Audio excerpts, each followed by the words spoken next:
Twongeye kubaha ikaze cyane, cyane cyane wowe udukurikiye, birashoboka ko rwose wari utegerezanyije amatsiko ikiganiro cya kabiri tuzashyira ahagaragara, none uyu munsi tukaba twifuje kugishyira ahagaragara. Ubu ngubu twasuzumye ubushize intego nyamukuru yari yaratumye dutekereza tuti ariko kuki tutashyiraho aka YouTube channel kafasha abantu cyane cyane abanyarwanda bagenzi bacu kumenya icyongereza, yaba umuntu ukiziho gake cyangwa se umuntu ukigerageza, burya buri wese hari ikintu aba akeneye kongera ku bumenyi asangamo. Ubwo rero turabashimiye ukuntu mudushyigikiye, ukuntu muba mufashe uyu mwanya wanyu ni uw'ingenzi cyane, muba mufashe n'amamega yanyu, hari ibindi mwagakurikiye, ariko rwose twingiye yuko ibi bintu ni ibintu namwe bizabagirira akamaro. Ubwo rero rwose ni karibu, ndetse nk'uko twabibasabye n'undi muntu wese uzifuza kumenya English, to learn, to know, kwiga, kumenya icyongereza, rwose ni karibu nawe muzamuturangire akore subscribe.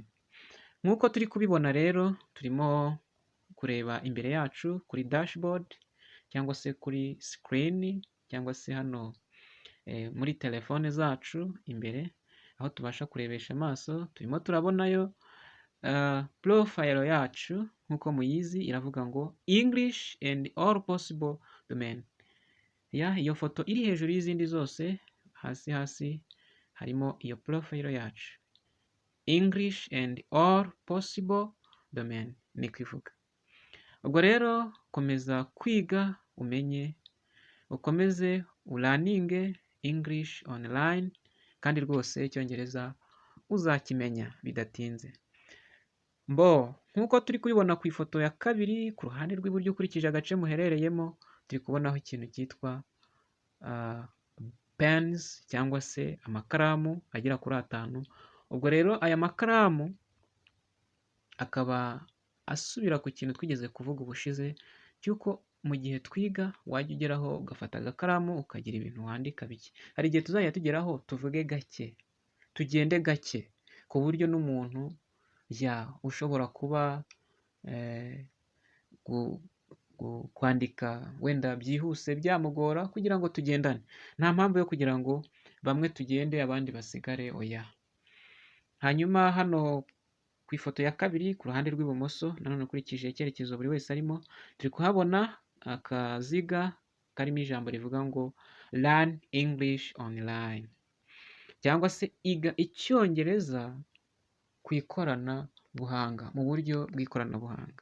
Hari uburyo bwinshi ushobora kumenyamo icyongereza, ariko twingiye yuko by'umwihariko kuri uru rubuga rwacu, kuri iyi website, rwose uzahakura ubumenyi bwimbitse, kuko tuzajya twiga icyongereza ariko twifashishije icyo bita traditional language, ururimi rwacu gakondo.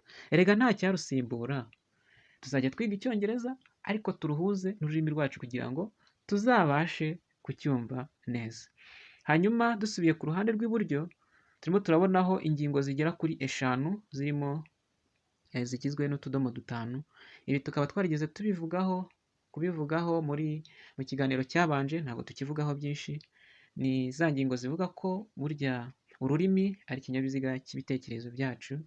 Ubwo rero iyo dukoresheje ururimi neza, tukabasha kuruvuga neza, iyo twagize amahirwe yo kurwiga neza, tukarwiga mu buryo bwiza, wenda se tukarwigishwa n'umuntu nawe uruzi neza, nibyo bintu bizadufasha kuruganiriza n'abandi neza, baba abanyamahanga n'abandi bantu bose bashobora kwifatanya mu kutuvugisha, mu gukora ibikorwa duhuriraho twifashishije rwa rurimi twize.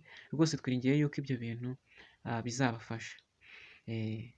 Ikindi tuzifashisha icyo bita inyunguramagambo zacu rusange, traditional, z'umuco. Yego, niyo mpamvu buri rurimi rwose ruba rufite amagambo yarwo rwubakiyeho umuco. Hanyuma ikindi kintu twazirikana cy'ingenzi ni uko burya mu rurimi habaho ibintu bigera ku 8 kugira ngo wizere ko warukoresheje neza. Ibyo bintu ni ibi bikurikira, ni ibi muri kubona hasi bigera ku 8. Icya mbere ni noun, icya kabiri cyitwa pronoun, icya gatatu adjective, icya kane verb, icya gatanu adverb, cya gatandatu preposition, cya karindwi conjunction, cya munani interjection. Ibi bintu se nsomye nk'usoma ibaruwa ni ibiki? Ubuse ibi bintu turabisobanukiwe? Ntabwo twabicisha amatsiko, ariko ntabwo ibintu byose twahita tubimenya ako kanya. Ikiganiro nakagaruka tuzabiganiraho turebe nawe ni iki, kugeza hariya ku cya munani ngo interjection ni iki. Tuzajya twiga ingingo imwe, nituyirangiza tujye ku yindi, kandi amaherezo bizarangira tumenye Icyongereza. Uzakivuga icyo bita fluently, ukivuga ntacyo wishisha, fluently. Ni akagaruka rero. Ubwo hari akantu tutavuzeho, kari akavuga ngo need more. Ni ikibazo kivuga ngo need more, bivuze ko ushaka kumenya byinshi. Birumvikana ko dushobora kuzatangirira kuri A tukageza kuri Z. Icyakora ibi byo ni ibintu tumenyereye kumva ngo turi kwiga A kugeza kuri Z. Icyakora bizaterwa na buri wese, uruhare, imbaraga tuzabishyiramo, kandi tuzahera ku magambo y'ibanze. Wenda ntituzatangira twiga ingombajwi cyangwa se inyajwi, ibyo ni ibintu dusanzwe tuzi. Icyakora ururimi umuntu ahera hasi azamuka, nibwo ibintu birushaho kugenda neza. Ubwo rero twishimiye kubana namwe, twishimiye kuba muduteze amatwi. Hari ibintu byinshi muba mwakabaye mukora, kuba mufashe uyu mwanya niringiye yuko namwe uba udapfuye ubusa. Ubwo ubutaha nitujya twiga tuzajya twapulodinga ifoto, cyangwa se dukore ikiganiro kigaragaza amagambo dushobora kwitaho. Hanyuma ayo magambo tujye tugerageza turebe niba hari agakaramu twabitse tukabikure, hanyuma dutangire twiga twandika. Twongeye kugira icyo tuvuga ku bijyanye no kwiga twandika, wakose nzajya nandika nkurikiranye ndi kumva nteze amatwi, bizashoboka? Impungenge nizishire, tuzajya tuvuga dushyiremo pause, wandike, tuvuge ijambo. Dufate urugero, iyi foto iri munsi ku mwanya wa kabiri ku ruhande rw'iburyo, munsi y'amakaramu, ku kadomo ka mbere wenda tuvuge tuti language. Turebe language babisoma bate? Yego, ni uko nguko language. Ese bisobanura iki? What does it mean? Kandi se nabikoresha ne mu nteruro? How can I use it, or how can I use them in a sentence? Ni gute nabikoresha mu nteruro nanjye nkoresha ijambo? Tuve kuri language tujye kuri is. Is ni iki? Buriya ahantu ibintu byinshi bikunda gupfira ni uko hari igihe tuba twiga ariko tukabisobanurirwa huti huti. Wenda bagahita batubwira icyo interuro rishatse kuvuga ariko tutamenye icyo ijambo rishatse kuvuga. Tuzajya tuganira nibiba ngombwa ijambo ku rindi, kugira ngo umuntu asigare ashaka ahubwo andi magambo yakoresha agorora rya jambo, cyangwa yubaka ijambo rikuru cyangwa se rirerire, interuro ndende, interuro ngufi rwose. Kandi niringiye ko iki kintu kizabafasha.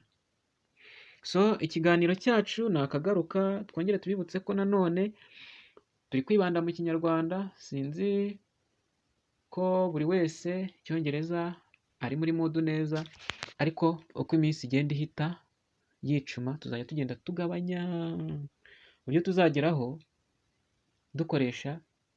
dusigare dukoresha Icyongereza. Rero murakoze cyane, naho ubutaha nanone ikiganiro nibyo tuzasubira, kandi nizere ko ibi bintu muzabimenya. Nibinashoboka hateganyijwe uburyo bwo kuzashyiraho group, ariko ifite amabwiriza yoroheje. Ni ibijyanye no kwiga gusa, nta kindi kintu kigomba gutangazwamo.